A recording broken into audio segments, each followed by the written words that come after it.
কর্মকর্তাদের দাবি, ইরান সর্বশেষ হামলায় ইসরায়েলে ২০টি ক্ষেপণাস্ত্র ছুড়েছে। এদিকে ইসরায়েলের গোয়েন্দা সংস্থা মোসাদের কার্যালয় ও সামরিক গোয়েন্দা কেন্দ্রে ক্ষেপণাস্ত্র হামলার দাবি করেছে ইরানের বিপ্লবী গার্ড বাহিনী IRGC। আমান এবং মোসাদের যে সদর দপ্তর, যে মোসাদ মানে ইরানকে বলেন, ফিলিস্তিনকে বলেন, আজকের জায়গাতে নিয়ে আসছে, বা আজকে যে ইরানের বিপরীতে ইসরায়েলের এই সফলতা, এর পেছনে সবচেয়ে বড় ভূমিকা কিন্তু এই মোসাদই রাখছে। এই মোসাদের যে সদর দপ্তর আছে, সেই সদর দপ্তর ক্ষেপণাস্ত্র হামলা দিয়ে গুড়িয়ে দিয়েছে। ক্ষেপণাস্ত্র আঘাতের পর আন্তর্জাতিক গণমাধ্যম বিবিসি এবং রয়টার্স অবশেষে ইরান এমন হামলা করেছে যে মোসাদের যে মেইন কার্যালয়, সদর দপ্তর, সেই সদর দপ্তর ধ্বংস করে দিয়েছে। অর্থাৎ যেখান থেকে এই দখলদারের গোয়েন্দারা, শয়তানেরা কাজ করত, সেই শয়তানের বাসাটাই ভেঙে দিয়েছে ইরান। দর্শক, আমরা চলুন আলোচনা শুনবো এই বিষয় নিয়ে এবং ভিডিওটি দেখব। এবার শুধু রাতে নয়, দিনের বেলায়ও ইসরায়েলে ক্ষেপণাস্ত্র হামলা চালানো শুরু করেছে ইরান। মঙ্গলবার সকালেও ইসরায়েলের বিভিন্ন এলাকায় সাইরেনের শব্দে মানুষের ঘুম ভেঙেছে। ইসরায়েলি কর্মকর্তাদের দাবি, ইরান সর্বশেষ হামলায় ইসরায়েলে ২০টি ক্ষেপণাস্ত্র ছুড়েছে। এদিকে ইসরায়েলের গোয়েন্দা সংস্থা মোসাদের কার্যালয় ও সামরিক গোয়েন্দা কেন্দ্রে ক্ষেপণাস্ত্র হামলার দাবি করেছে ইরানের বিপ্লবী গার্ড বাহিনী IRGC। তেহরান বলছে, দুই দেশের মাঝে ক্রমবর্ধমান উত্তেজনার মাঝে মঙ্গলবার তেল আবিবে মোসাদের কার্যালয়ে এই হামলা করা হয়েছে। ইরানের আধা সরকারি বার্তা সংস্থা তাসনিমের প্রতিবেদনে বলা হয়েছে, ইসরায়েলে একটি সামরিক গোয়েন্দা কেন্দ্র ও মোসাদের অভিযান পরিকল্পনা কেন্দ্রে ক্ষেপণাস্ত্র হামলা করেছে ইরানের ইসলামী বিপ্লবী গার্ড বাহিনী। IRGCর বিবৃতিতে বলা হয়, ওই হামলা ছিল শহীদের রক্তের বদলা ও ইসরায়েলি আগ্রাসনের জবাব। আমরা এমন সব ঘাঁটি লক্ষ্য করেছি যেখান থেকে ইরানের বিরুদ্ধে হামলার পরিকল্পনা নেওয়া হয়। এদিকে ইরানের সর্বোচ্চ নেতা আয়াতুল্লাহ আলী খমিনির ঘনিষ্ঠ ও দেশটির সামরিক বাহিনীর নতুন শীর্ষ কমান্ডার মেজর জেনারেল আলী সাদমানি নিহত হয়েছেন বলে দাবি করেছে ইসরায়েলের প্রতিরক্ষা বাহিনী IDF। মেজর জেনারেল আলী সাদমানি ইরানের সামরিক বাহিনীর কমান্ড হেডকোয়ার্টার খতম আল আনবিয়ায়ের প্রধান ছিলেন। গত ১৩ জুন ভোর 4:30টার দিকে ইসরায়েলের বিমান বাহিনী রাজধানী তেহরান সহ ইরানের ৮ শহরে বোমাবর্ষণ শুরুর কয়েক ঘণ্টার মধ্যে নিহত হন খতম আল আনবিয়ার শীর্ষ নির্বাহী লেফটেন্যান্ট জেনারেল গোলাম আলী রশিদ। তিনি নিহত হওয়ার কয়েক ঘণ্টার মধ্যে অর্থাৎ ১৩ জুন সন্ধ্যায় মেজর জেনারেল সাদমানিকে খতম আল আনবিয়ায়ের শীর্ষ কমান্ডার ও নির্বাহী হিসেবে নিয়োগ দেন খমেনি। এর আগে জানা যায়, ইরানের ব্যালিস্টিক ক্ষেপণাস্ত্র হামলায় বিধ্বস্ত হয়েছে ইসরায়েলের সবচেয়ে বড় তেল শোধনাগার। তথ্যটি প্রথমে গোপন করে রাখলেও ৩ জন নিহত হওয়ার পর ইরানি হামলার বিষয়টি স্বীকার করে ইসরায়েলের প্রতিরক্ষা বাহিনী IDF। চ্যানেল 12 নিউজকে হাইফার মেয়র ইয়োনা ইয়াহাব নিশ্চিত করেছেন, সোমবার সন্ধ্যায় উত্তরাঞ্চলীয় শহরটি লক্ষ্য করে চালানো হামলায় ৩ জন নিহত হয়েছেন। সে সময় তারা একটি স্থাপনায় কাজ করছিলেন। স্থাপনাটি খুবই গুরুত্বপূর্ণ উল্লেখ করলেও সে সময় তিনি সরাসরি তেল শোধনাগারের কথা উল্লেখ করেননি। পরে ইসরায়েলের সরকার স্থাপনার তথ্য প্রকাশের অনুমতি দিলে জানা যায়, ক্ষেপণাস্ত্রটি বাজান তেল শোধনাগারের কমপ্লেক্সে আঘাত এনেছিল।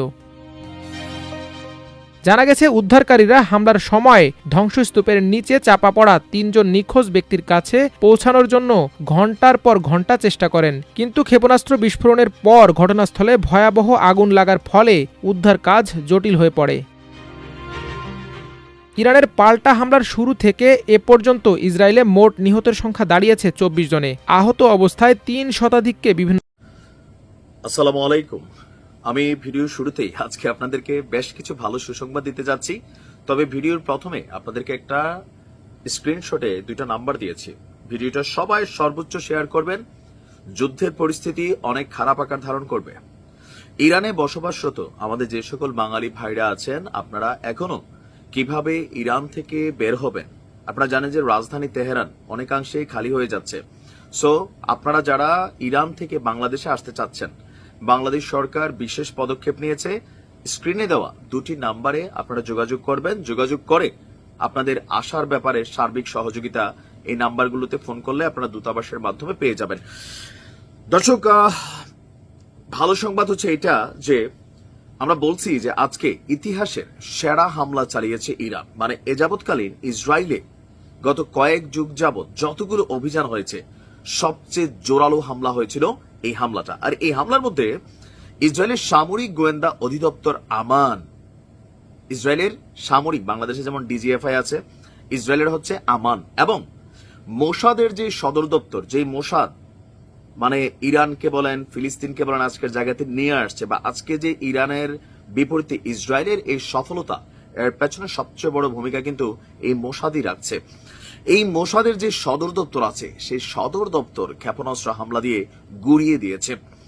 ক্ষেপণাস্ত্র আঘাতের পর আন্তর্জাতিক গণমাধ্যম বিবিসি এবং রয়টার্সের ফুটেজে দেখা যাচ্ছে যে মোসাদের হেডকোয়ার্টার জ্বলছে, এবং কি ইরানের রাষ্ট্রীয় সংবাদ মাধ্যম মেহেরি নিউজও এই দৃশ্য প্রকাশ করেছে। আপনার IRGC, Islamic revolutionary guard corps, তারা এই হামলার কথা নিশ্চিত করেছে। এক বিবৃতিতে আইআরজিসি বলছে তাদের অ্যারোস্পেস ফোর্স ইউনিটগুলো মোসাদের বিরুদ্ধে কার্যকর অভিযান পরিচালনা করেছে। মানে একদম টার্গেটেড ছিল, 4-5টা লেয়ার সিকিউরিটিকে অতিক্রম করে একদম মোসাদের সদর দপ্তরে গিয়ে হিট করেছে। আইআরজিসি বলছে অত্যন্ত উন্নত বিমান প্রতিরক্ষা ব্যবস্থা দ্বারা সুরক্ষিত ছিল ইসরায়েলের আপনার এই গোয়েন্দা সদর দপ্তরগুলো। তারা ইসরায়েলের হারজেলিয়ার গোয়েন্দা ভবন, মোসাদ এবং আমান, এই যে সামরিক গোয়েন্দা সংস্থাগুলো আছে, তাদের সদর দপ্তর লক্ষ্য করে যে হামলা চালিয়েছে, প্রতিটি হামলা সফল হয়েছে। মোসাদের ধ্বংসপ্রাপ্ত কেন্দ্রে এখন পর্যন্ত আপনার আগুন জ্বলছে। নির্ভুল হামলাগুলো তাদের চলমান যে অপারেশন টু প্রমিস 3, মানে এখন ইরান যে অভিযান চালাচ্ছে গত 4 দিন যাবত, এই টোটাল অভিযানটার নাম দেওয়া হয়েছে অপারেশন প্রমিস 3। তো এর অংশ এই পাল্টা হামলা লক্ষ্য ছিল ইরানের শহর এবং অবকাঠামোগুলোতে ইসরায়েলের সাম্প্রতিক হামলার প্রতিশোধ হিসাবে দখলদারিত্বদেরকে সুনির্দিষ্ট এবং বেদনাদায়ক আঘাত করা। এখন এই খবরগুলো আমরা যখন করছি, অনেকে বলছেন আপনারা এইসব খবর কই পান? ভাই দেখেন, এই খবরগুলা কোনো কারণেই ইসরায়েলের গণমাধ্যম প্রকাশ করবে না। এই খবরগুলা যদি ঘটে না 100 ঘটে, আপনি 5% দেখবেন। বিবিসি বলেন, রয়টার্স বলেন, আরো যে গণমাধ্যমগুলো আছে, এএফপি বলেন, এরা কারা? এরা কিন্তু ইসরায়েলেরই দোসর বা বন্ধু রাষ্ট্র। তারা ততটুকু প্রকাশ করে যতটুকু প্রকাশ না করলে তাদের সংবাদ মাধ্যমগুলোর ওজন নষ্ট হয়ে যায় না, অথবা ওজন থাকে না। ইতিমধ্যেই আপনার আন্তর্জাতিক গণমাধ্যম এবং দেশীয় গণমাধ্যমগুলোকে কড়াকড়ি নির্দেশনা দেওয়া হয়েছে ইসরায়েলের পক্ষ থেকে। কেন? আভ্যন্তরীণ ক্ষয়ক্ষতির হিসাব কোনোভাবেই যেন প্রকাশিত না হয়, এবং আন্তর্জাতিক গণমাধ্যমগুলোর সাথে এই ক্ষয়ক্ষতির কোন রকম তথ্য উপাত্ত যেন শেয়ার করা না হয়। ইনশাআল্লাহ বড় কিছু ঘটবে এই মোসাদকে।